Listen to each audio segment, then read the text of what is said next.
Okay, well today is a special day, a day I've been looking forward to for a very long time. Today is the day I received my brand new Wilderness Systems 2024 RECON 120HD. I've had my eyes on this kayak for a very long time, and so I'm very excited to finally be able to unbox it. This kayak came packaged very well in plastic, bubble wrap, and cardboard, which I had to cut off, and then we get down to business with setting it up. No damage or anything on it. I was very impressed. I had a bad experience back in the day with an online order of a kayak that came completely destroyed, so I was glad to see that wasn't the case with this company.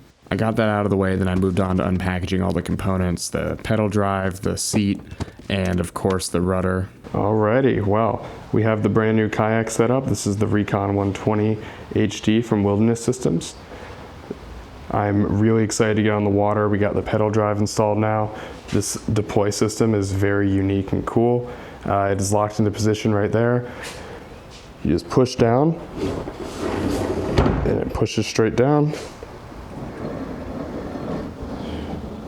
Pedals down there, has instant reverse just by going backwards. And then this is the really cool part. Ready? Line that up. So the right crank is straight up, left crank is straight down. And then if you just push this little button right here, or kick it, as it's really intended to do, whole thing shoots straight up and you're completely flush now. Nothing to bump into on the bottom there. Very cool system, very unique. There are these anti-skid traction pads that are also supposed to be noise dampening, which I'm really excited about. Should make standing very comfortable, and this thing is just so wide. I think it's 3 or 4 inches wider than my previous kayak, which is unbelievable. Lots of storage underneath the seat here. I'm probably going to get some kind of tackle box with trays that slide out that'll be really easy to access from under the seat. The seat sits very high. My legs are probably going to be basically straight below me, which I'm excited about. It should be very comfortable for long days in the water. The seat is a big difference for the 2024 model.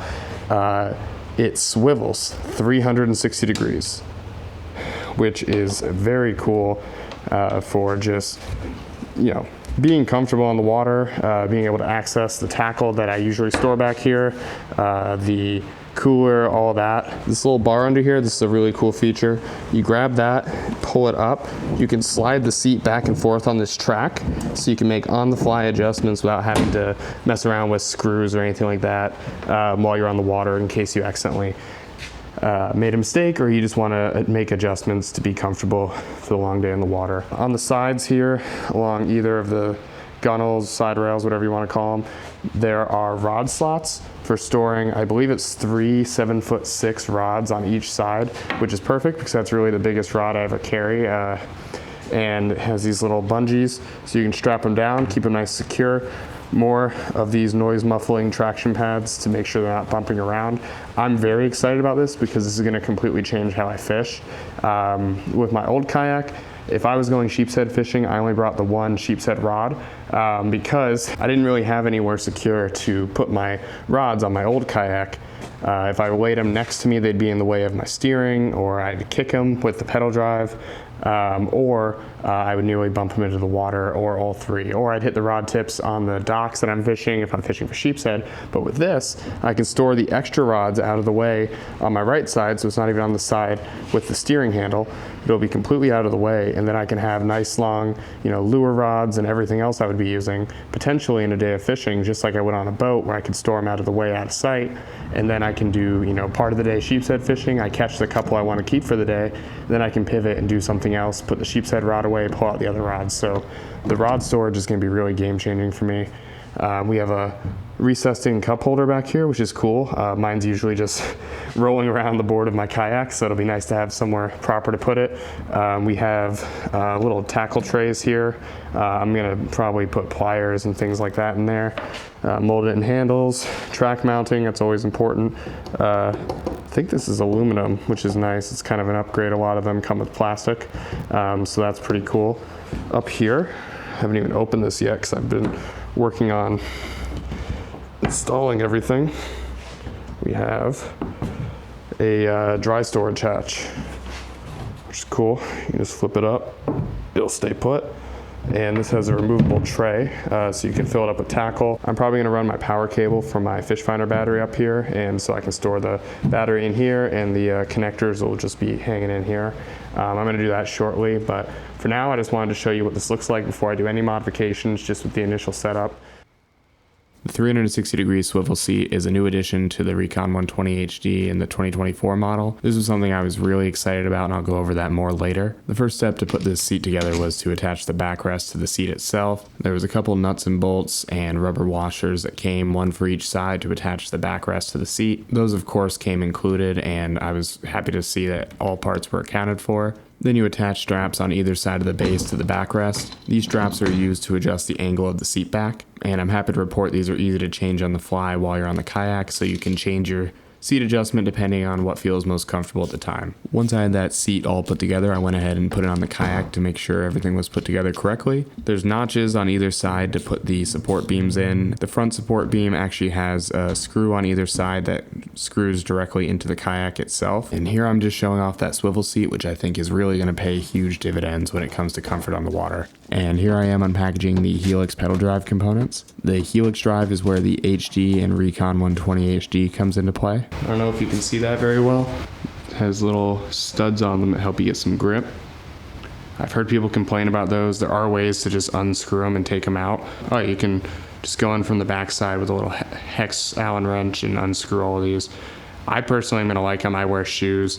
I don't enjoy having sunburn or cut up feet from oysters. So this is actually going to be pretty sweet, just to get a little bit better grip when you're pedaling all day. Alright, so I'm supposed to take one of the crank arms, the right-sided one. There's an R up there. Step one with the pedal drive is I'm attaching the right crank arm with a crank arm bolt. It's imperative to make sure that right crank arm is parallel with the propeller to make sure that it'll line up and shoot up through the bottom correctly when you use the button to retract the pedal drive, but we'll get into that later. Then I flip over the drive and do the exact opposite with the left crank arm. I use a crank arm bolt to secure it again, and this time I have it facing straight down at the propeller. Now I'm going to take the left pedal, it has an L on it right there. And this is reverse threaded. Go the opposite direction you normally would with a screw. And then I use some pliers to finish tightening it down to make sure that pedal is nice and secure. Then flip it over and you're going to do the same on the right side. Now it's time for the right one. And it does not have reverse threading. Next up is probably the trickiest part of the install for the pedal drive, just because these nuts and bolts are really small. We're installing the latch hanger set. There's a little metal hanger you're going to attach to each side of the pedal drive. It's secured with two little screws and nuts that are just hard to keep in place. Working with small parts is never easy, but just don't drop them on the ground and make sure you keep an eye on them and you'll be fine. In order to really tighten down those little screws, I found it easiest to use a pair of needle nose pliers and a small screwdriver.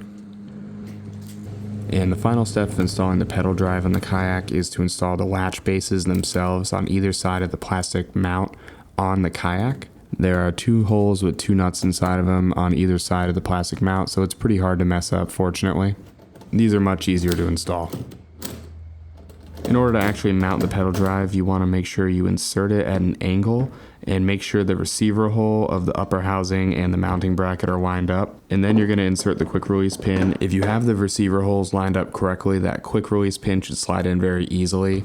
I was struggling with this at first, but once I did it for the first time, I kind of got a hang for it pretty quickly. Once the quick release pin is in place, you can just tilt the pedal drive up towards the seat to stand it upright. Then use the latches you mounted it on either side to lock it into place. And finally, to engage the pedal drive, just push straight down on the top of the head unit and it'll lock into place when it's fully down. Then in order to retract the pedal drive again, what you do is you make sure the right arm is aimed straight up in the air, the left arm of the crank is straight down at the propeller, then you just kick that gray button that's facing the seat, and that pedal drive will shoot straight up. I have to say I was pretty impressed with the speed that this thing retracted at. I understand why there's a warning sticker on the pedal drive now that says don't put your face over it, and I have to say it's borderline violent when you're out of the water.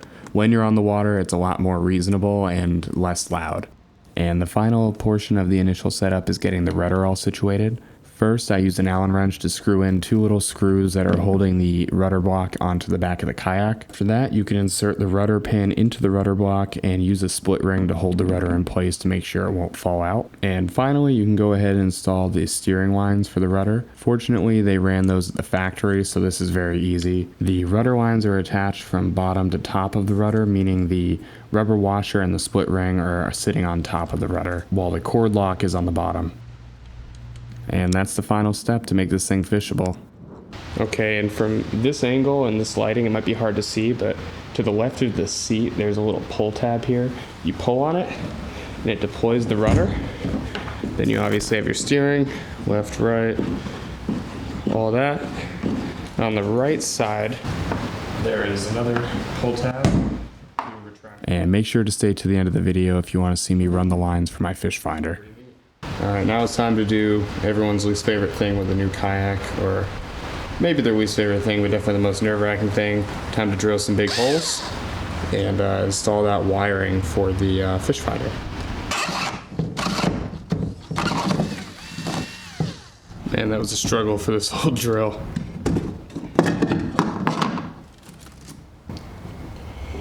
Run this through here. So we got the female side in here, male side out here. The through-hole kit comes with a couple different rubber gasket inserts for each of these watertight seals, one for the power cables and one for the transducer cables. The transducer cables are the one I ran at the back, and the power cables is the one I will run at the front. Then once you have everything nicely situated outside with the male side, you'll reach your arm inside the hole and screw the female side of the adapter on. This was shockingly hard. I don't know if this was a me problem or if it's just a kind of difficult angle to work at. And this is where the battery pack will run through. Then I'll be able to store it up by this dry hatch here. And I'm not sure why, but I forgot to record myself installing the transducer on the bottom of the kayak. On the RECON 120HD, there are 2 pre-drilled, ready-to-go transducer mounts, one on each side of the bottom rear of the kayak, located directly underneath each of the scupper holes. Now that I'm done with the through-hole kit, all that's left to do is to mount the ball mount on my track mounting on my left side rail. That's my preferred side for the fish finder. Then I mounted my fish finder head unit and plugged all the wires in to make sure everything was up and running and there was no issues.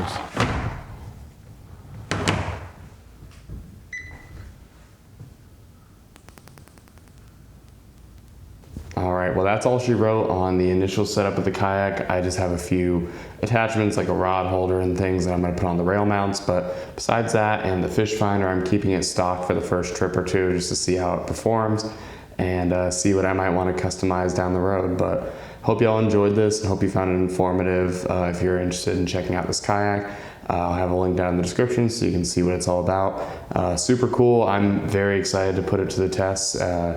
Put it on the water and see if we can catch some fish. I'm planning on going out in the morning in about 8 hours or so, so hopefully it's gonna perform, hopefully the weather holds up, but thank you all so much for watching and remember to make some time for fishing. I hope to see you next time.